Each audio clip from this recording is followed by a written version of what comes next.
Tu rentres des cours en soir, après avoir passé une journée horrible, encore. Tu es prête à tout abandonner, c'est toi. Tu vas dans ta chambre et tu prends autre papier. Cette lettre de suicide que tu écris maintes et maintes fois, encore et encore. Tu prends cette lame de rasoir et t'ouvres les veines pour la dernière fois. Tu prends cette bouteille de pilule et les avales toutes. Tu t'allonges patiemment, tenant la lettre sur ta poitrine. Tu fermes les yeux une dernière fois. Plus tard, ton petit frère toque à la porte pour te dire que le dîner est prêt. Mais tu ne réponds pas. Alors il entre. Il voit seulement que tu es allongé sur ton lit. Il pense que tu dois dormir. Il redescend et dit ça à ta mère. Elle monte à ta chambre pour te réveiller et remarque que quelque chose ne va pas. Elle prend la feuille que tu as dans la main et la lit. Sanglotant, elle hurle ton nom et te secoue, mais tu ne réponds pas. Ton frère, désorienté, court dire à ton père que ta mère n'arrive pas à te réveiller. Ton père monte les escaliers affolé, voit ta mère tenir la lettre dans ses mains, la serrant contre sa poitrine, à côté de ton corps sans vie. Il comprend rapidement. Il se met à crier et prend un objet et le lance à travers la pièce. Ensuite, il tombe à genoux et se met à pleurer. Le lendemain, à ton lycée, la principale annonce ton suicide à la classe. Ça prend quelques secondes avant que tout le monde s'en rende compte. Mais tout le monde devient silencieux.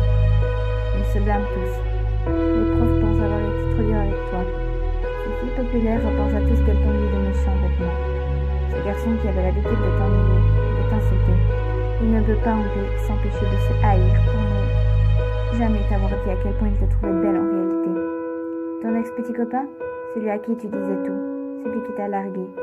Pourtant, il ne peut pas supporter d'entendre cette nouvelle. Il s'effondre et se met à pleurer, puis quitte la classe. Tes amis, ils se demandent comment ils ont pu faire pour ne pas voir que quelque chose allait mal. Ils auraient aimé pouvoir t'aider, avant qu'il ne soit trop tard. Et ta meilleure amie, elle est en état de choc. Elle ne peut pas y croire. Elle savait ce que tu traversais, mais elle ne pensait pas que ça allait aussi mal, au point d'en finir. Elle ne peut pas pleurer. Elle ne veut rien ressentir. Elle n'y arrive pas.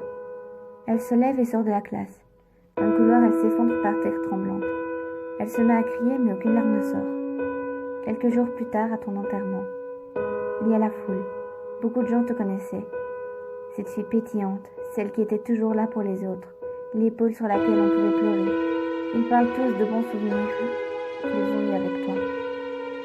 À tous, on peut voir des larmes couler de leurs yeux. Ton petit frère ne sait toujours pas que tu t'es suicidé. Il est trop jeune.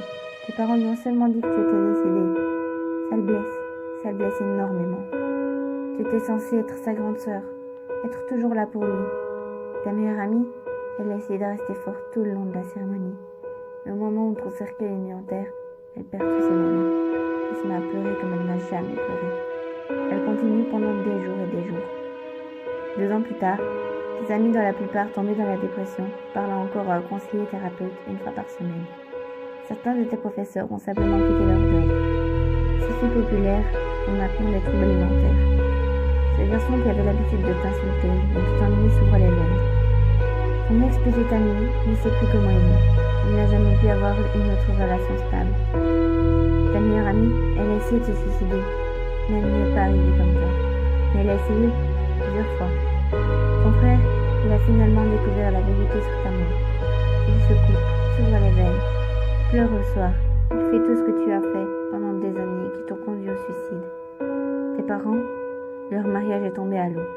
Ton père est devenu alcoolique.